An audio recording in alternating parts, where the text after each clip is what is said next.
Pós-operatório da cirurgia combinada. A gente às vezes tem vontade de fazer a cirurgia combinada, mas tem medo desse pós-operatório. Eu sou a doutora Bruna Salvareza, do Casal Plástica, e vou explicar direitinho, o passo a passo desse pós-operatório para você.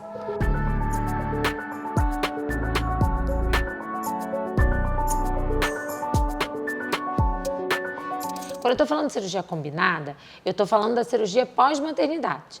É a cirurgia onde a gente vai remodelar a mama, vai remodelar a região abdominal, vai fazer algumas lipoaspirações e, por vezes, a gente também faz o uso da gordura para fazer a lipoenxertia em região glútea, região de face.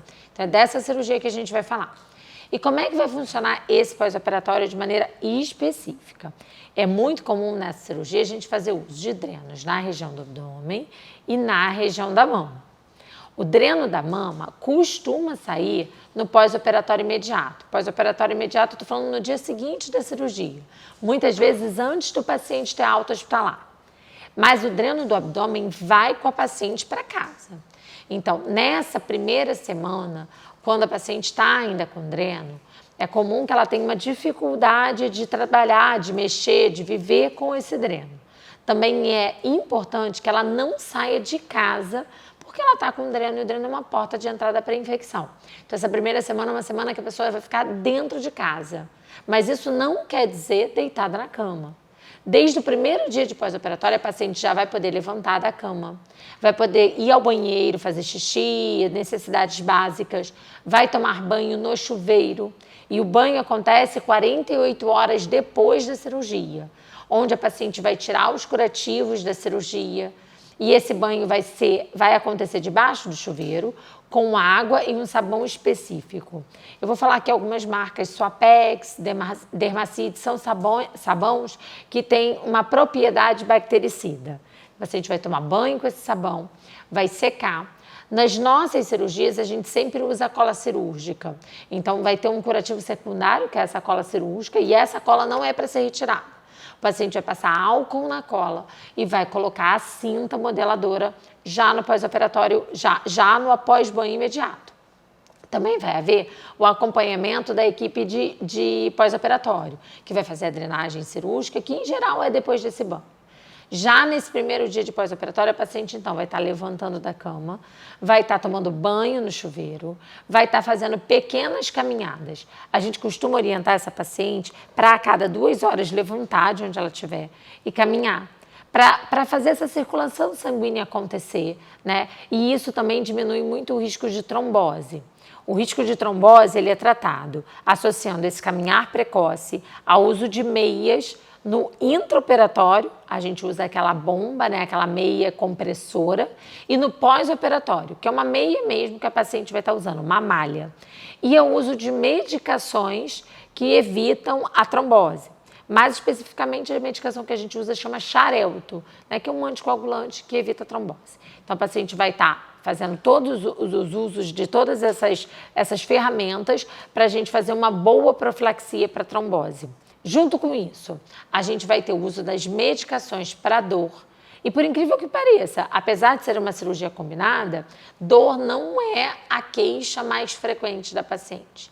E, em geral, as pacientes dessa cirurgia que eu descrevi, com o uso de dipirona e um anti-inflamatório, em geral a gente passa nimesulida, é suficiente para o controle da dor. Raramente a paciente precisa de uma associação de medicação maior, que nesse caso seria um tramal, um toragesic, algo nesse sentido. Todas as medicações orais, o paciente não precisa ficar internado. A internação vai durar apenas 24 horas, na enorme maioria das vezes. Náusea e vômito também não é um efeito colateral muito comum. Na maioria das vezes o paciente não tem. E a gente deixa a medicação SOS para os casos de pacientes que têm essa necessidade, né, de ajuste de náusea e vômito.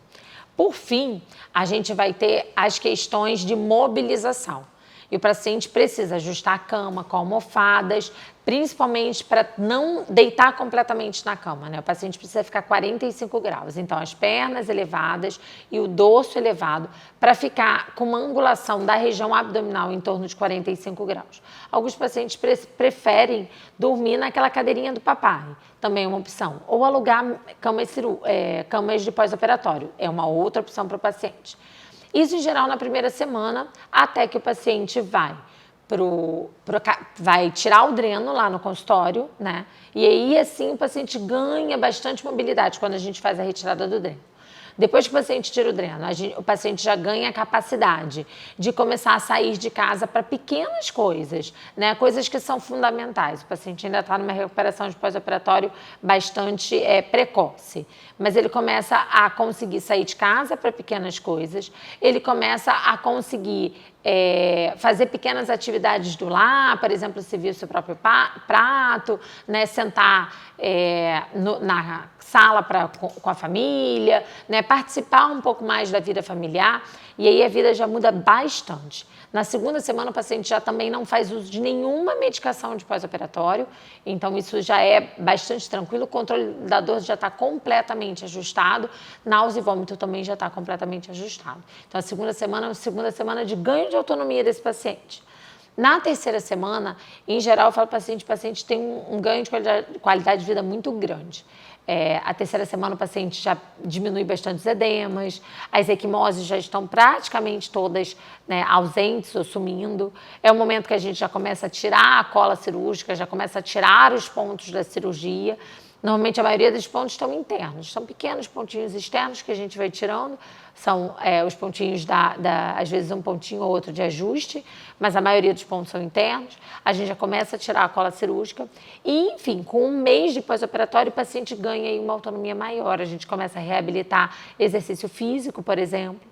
Eu falo para o paciente que esse primeiro exercício físico é um exercício físico meio de reabilitação mesmo, não é para ganhar tônus muscular ainda, mas o paciente já começa a sair de casa com tranquilidade, já começa, por exemplo, a ir a um restaurante, já começa a ter uma vida bastante prática do dia a dia, é comum, já começa a poder dirigir pequenas distâncias, a gente costuma dizer de 15 a 20 minutos de direção, o paciente já começa a ter uma grande autonomia no lar, a voltar a ter todas as atividades que ele exercia dentro de casa, sem pegar peso muito pesado.